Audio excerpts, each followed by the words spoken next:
Hey everyone, and welcome back for another deep dive. It's great to be back. Today we're tackling, I think something that's probably on a lot of our minds. How to keep our brains sharp, as we age. Yeah. Specifically, we're going to be diving into the world of omega-3s. Okay. And looking at what the latest research says about their impact on cognitive function. Sounds good.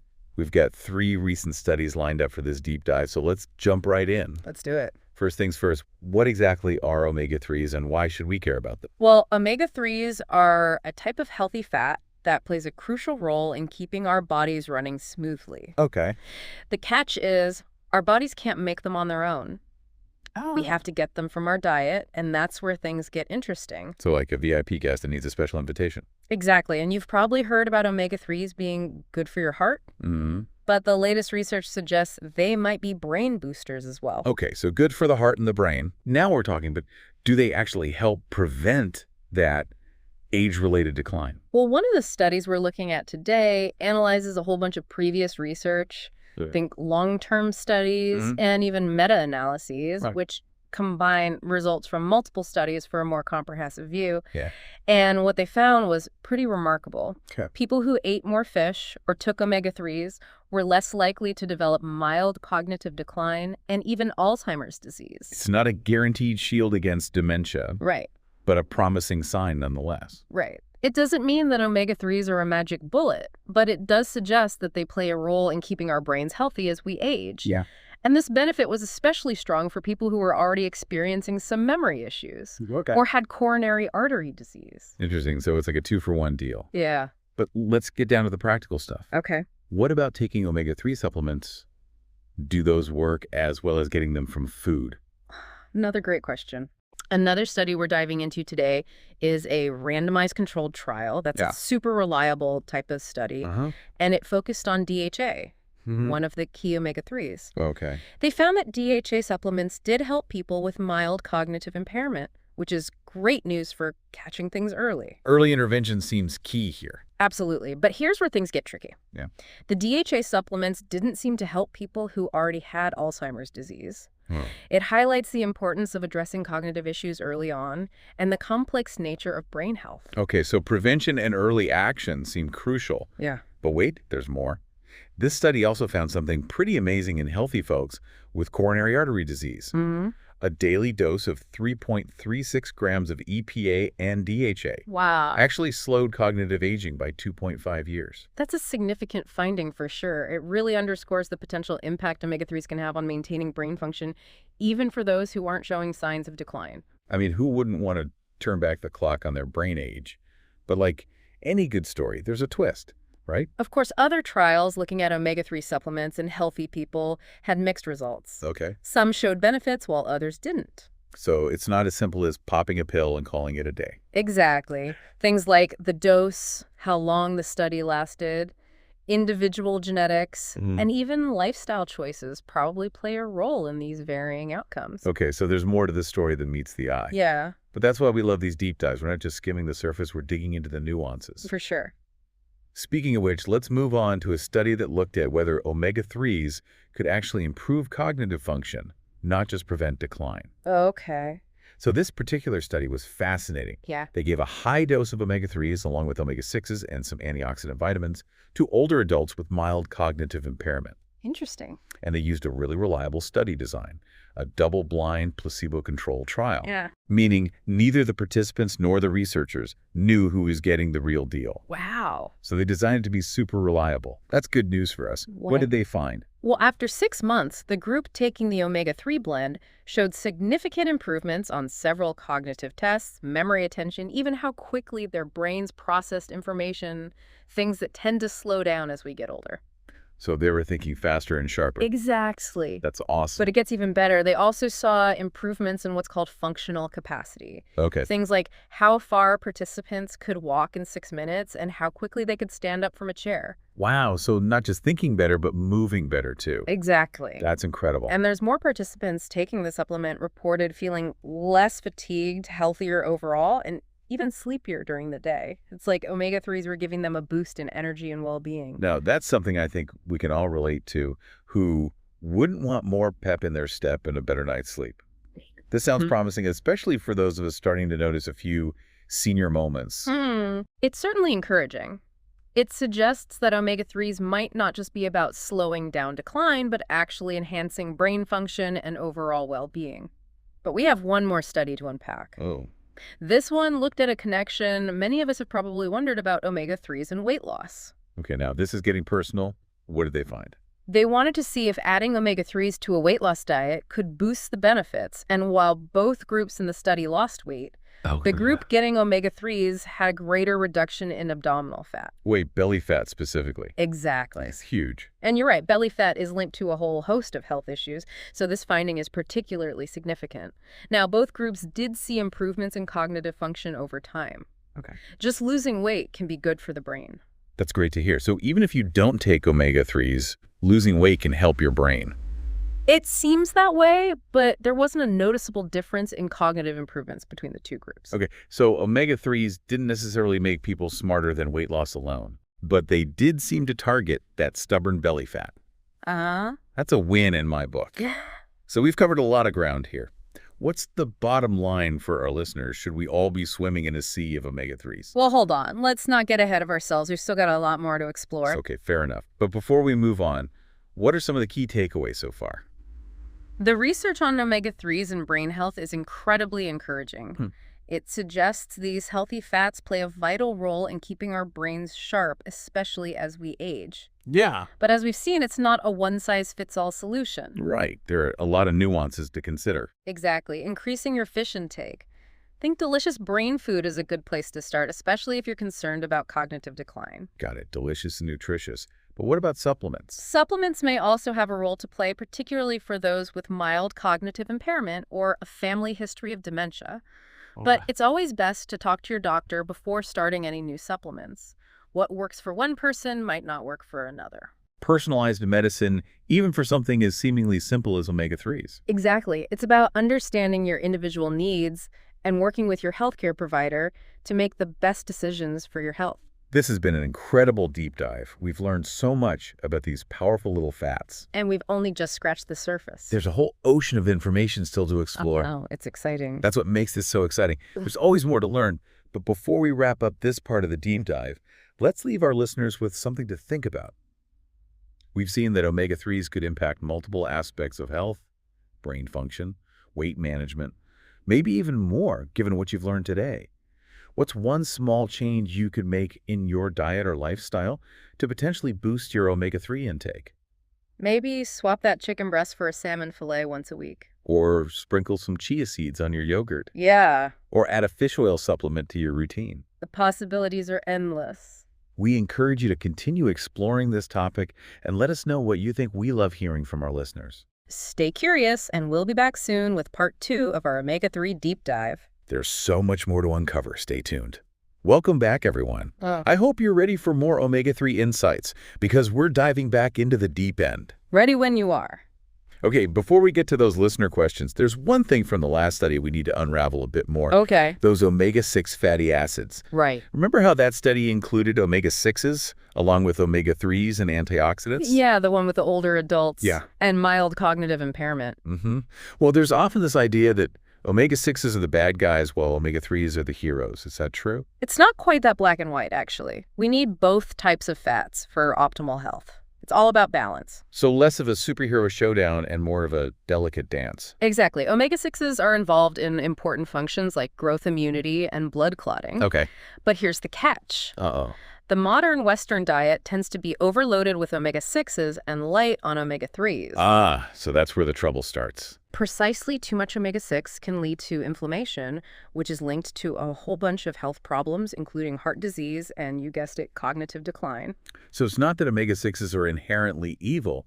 It's just that they can cause issues when they outnumber the omega-3s. That's a great way to put it, and that's why it's so important to be mindful of the fats we're eating. Yeah. Increasing omega-3s while reducing omega-6s can help restore that balance. Makes sense. So where are these sneaky omega-6s hiding in our diets? You'll find them in many vegetable oils. Oh, yeah. Like corn oil, soybean oil, and sunflower oil. The usual suspects. So if we're aiming for that omega-3, omega-6 balance, what are some practical tips for our listeners? Great question. First, try cooking with oils that are higher in omega-3s, like olive oil or avocado oil. And maybe ease up on the fried foods and processed snacks. Exactly. Which are often loaded with those omega-6 rich oils. Yeah. Got it. Balance is key. But let's circle back to those antioxidant vitamins that were also part of that study. Okay. What role do they play in this whole brain health puzzle? Think of antioxidants as tiny superheroes protecting our cells from damage caused by free radicals, those unstable molecules that can wreak havoc on our bodies. Oh, I love that analogy. So how do free radicals tie into cognitive function? Well, free radicals can damage our cells, including brain cells. This damage can contribute to inflammation and oxidative stress, which are thought to be involved in cognitive decline. So antioxidants swoop in to save the day, shielding our brains from those pesky free radicals. That's right. And that's why a diet rich in antioxidants is so important for brain health. Okay, so which foods should we be loading up on to boost our antioxidant intake? Colorful fruits and vegetables are your best bet. Okay. Berries, leafy greens, tomatoes, peppers, the more vibrant the color, the better. Eat the rainbow, as they say. What about nuts and seeds? Those are great, too. They're packed with vitamin E, a powerful antioxidant. Okay, so colorful produce, nuts, seeds, got it. And I'm assuming dark chocolate is in there somewhere, too. Well, dark chocolate does contain antioxidants, but as with all good things, moderation is key. Fair enough. So we've covered omega-3s, omega-6s, and antioxidants. Are there any other nutritional all-stars we should know about when it comes to brain health? There are actually quite a few. Okay, go to me. B vitamins, for example, are essential for cognitive function. Right. They're involved in producing neurotransmitters and keeping our energy levels up. And where can we find these brain-boosting B vitamins? Leafy greens, legumes, whole grains, and eggs are all good sources. Excellent. What else? Vitamin D is another important one. Okay. Research suggests it plays a role in brain cell growth and communication. Vitamin D, the sunshine vitamin, soaking up some sun is a good idea. But we can also get it from food. Right? Yes. Fatty fish like salmon and tuna are good sources, as well as fortified milk and yogurt. Okay, adding those to the list. Anything else we should have on our brain-boosting grocery list? One more, choline. Choline. It's an essential nutrient that helps produce acetylcholine, a neurotransmitter that's crucial for memory and learning.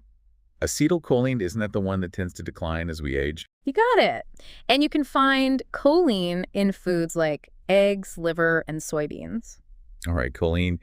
This is quite a feast for the brain we're building. Is there anything else we should keep in mind about nutrition and brain power? It's not just about what we eat, but also how we eat. Okay. Studies suggest that intermittent fasting might have some brain-protecting effects. Intermittent fasting, that's where you cycle between periods of eating and fasting, right? Exactly. It seems to trigger processes that may protect brain cells and improve cognitive function. Wow. So along with eating all these brain-boosting foods, we might also want to think about when we eat them. That's right. It's all about finding what works best for your body and lifestyle. So a holistic approach, as always. Yeah. We've covered a lot of nutritional ground, but there's another big piece of the brain health puzzle we need to talk about. Okay, what's that? Exercise. Yes, exercise, the ultimate brain booster. So what's the connection between physical activity and cognitive function? Exercise has a powerful impact on the brain. It increases blood flow, delivering oxygen and nutrients to those brain cells. It's like giving our brains a refreshing power wash. Exactly. And it also stimulates the production of something called brain-derived neurotrophic factor, or BDNF. BDNF, that sounds important. What does it do? Think of BDNF as miracle grow for your brain. Okay. It helps brain cells grow, survive, and make strong connections with each other. So the more we move, the more BDNF we produce, and the healthier our brains become. You got it. And it doesn't take much. Even moderate exercise like brisk walking can make a difference. That's good news for those of us who aren't marathon runners. Absolutely. The key is to find activities you enjoy and make them a regular part of your routine. All right, so we've got walking, dancing, swimming. What other types of exercise are particularly good for the brain? Activities that challenge your coordination and balance are especially beneficial. Okay. Things like yoga, tai chi, and even dancing can help sharpen cognitive function. So it's not just about getting our heart rate up, but also about engaging our brains. Precisely, it's about creating new neural pathways and keeping our minds sharp. I love it. Exercise isn't just a workout for our bodies. It's a workout for our brains, too. And the benefits go beyond thinking. Yeah. Exercise can also reduce stress, improve sleep, and boost your mood. So it's a win-win all around. For sure. Okay, we've talked about nutrition and exercise. Are there any other lifestyle factors that can impact brain health? Absolutely. Sleep is essential for cognitive function. During sleep, our brains consolidate memories, clear out toxins, and repair themselves. So a good night's sleep is like hitting the reset button for our brains. Exactly. Most adults need around 7 to 8 hours of quality sleep each night. Easier said than done for some of us. Any tips for getting better shut-eye? A regular sleep schedule, a relaxing bedtime routine, and avoiding caffeine and alcohol before bed can all make a big difference. And make sure your bedroom is dark, quiet, and cool. Excellent additions. Your sleep environment is crucial. All right, so sleep is key. What else can we do to keep our brains happy and healthy? Social connections are incredibly important. Interacting with others, engaging in stimulating conversations, participating in social activities, all of these can help keep our minds sharp. So it's not just about doing brain games and puzzles on our own. Not at all. Human connection is vital for cognitive health. It helps prevent social isolation and loneliness, which are linked to cognitive decline. Got it. So let's recap. We've talked about nutrition, exercise, sleep, and social connections. Anything else we're missing? There's one more piece of the puzzle that often gets overlooked. Okay, what's that? Stress management. Ah, yes. Stress, the silent brain drain. It can be a real problem. Chronic stress can wreak havoc on our brains, impairing memory, messing with focus, and even shrinking certain brain areas. It's scary. So what can we do to fight stress and protect our brains? There are many effective stress management techniques out there. Okay. Mindfulness meditation has been shown to be especially good at reducing stress and improving cognitive function. Mindfulness, that's where you focus on the present moment, right? It helps calm the mind, quiet racing thoughts, and bring a sense of peace. It sounds like the perfect antidote to our always-on go-go-go world. It can be other stress-busting techniques include deep breathing exercises, yoga, spending time in nature, and doing hobbies you enjoy. So it's about finding healthy ways to deal with stress and making time for activities that bring us joy. Exactly. Taking care of our mental well-being is just as important as taking care of our physical health. This has been an amazing journey so far. We've covered so much ground, from the power of omega-3s to the importance of exercise, sleep, social connections, and stress management. It's been a fascinating exploration of just how multifaceted brain health really is. And it's not over yet. We still have more to uncover. We do so. Stay tuned for the final part of our omega-3 deep dive, where we'll delve into some intriguing new research and answer those burning listener questions. Welcome back to the final part of our omega-3 deep dive. I'm so excited to tackle some of those listener questions we've been getting. Me too. Let's dive in. All right, so the first one is about genetics.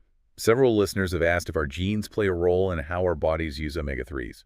That's a great question, and the answer is a resounding yes. Okay. Variations in certain genes can actually influence how we process omega-3s. Right. For example, some people have genes that make it harder for them to convert plant-based omega-3s. Okay. Like the kind you find in flax seeds and walnuts, into the longer chain EPA and DHA that are so beneficial for brain health. So even if someone is diligently adding flax seeds to everything they eat, right, their genes might be throwing a wrench in the works. Exactly. It highlights why it's so important to consider individual factors when making dietary choices. Yeah. For some people, getting their omega-3s from fatty fish or fish oil supplements might be more effective than relying solely on plant-based sources. That's fascinating. It's like our genes hold a secret map to optimal omega-3 intake. I love that analogy, and researchers are starting to unravel this genetic map. Oh, wow. There are now tests that can analyze your genes and provide personalized recommendations for omega-3 intake. Wow, that's incredible. It takes the guesswork out of it.